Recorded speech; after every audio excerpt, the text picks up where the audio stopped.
Jeruk di Kintamani Bangli akhirnya bisa menikmati harga buah jeruk. Saat ini buah jeruk bisa laku dijual seharga Rp9.000 per kilogramnya. Harga jeruk sebesar itu diharapkan terus bertahan sehingga petani semakin bergairah.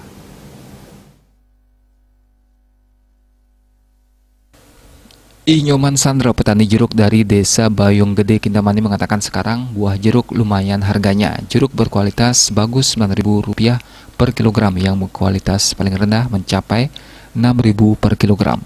Dia mengatakan harga jeruk dirasakan lumayan bagus sejak pandemi COVID-19. Justru sebelum pandemi, harga jeruk di tingkat petani hanya berkisar Rp3.000 per kilogramnya. Biasanya mentok di harga Rp6.000 untuk kualitas bagus. Namun menjelang Hari Raya Galungan ini, produksi jeruk di petani sudah menipis sebab musim panen sudah berakhir.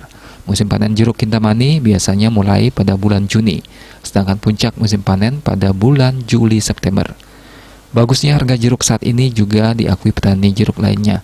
Ketut Sandio, petani asal desa Manik Liu itu, mengaku terakhir jual jeruk di kisaran Rp7.000 per kilogram. Dia juga mengatakan selama pandemi harga jeruk lumayan bagus, tidak pernah turun. Tentu ini sangat menguntungkan bagi petani. Karena musim panen sudah berakhir, kini pihaknya hanya bisa menjual sisa buah yang belum sempat dipetik saat puncak panen lalu. Tetapi petani menyebutnya dengan istilah gegadon. Dayuswa Srina, Bali Pos melaporkan.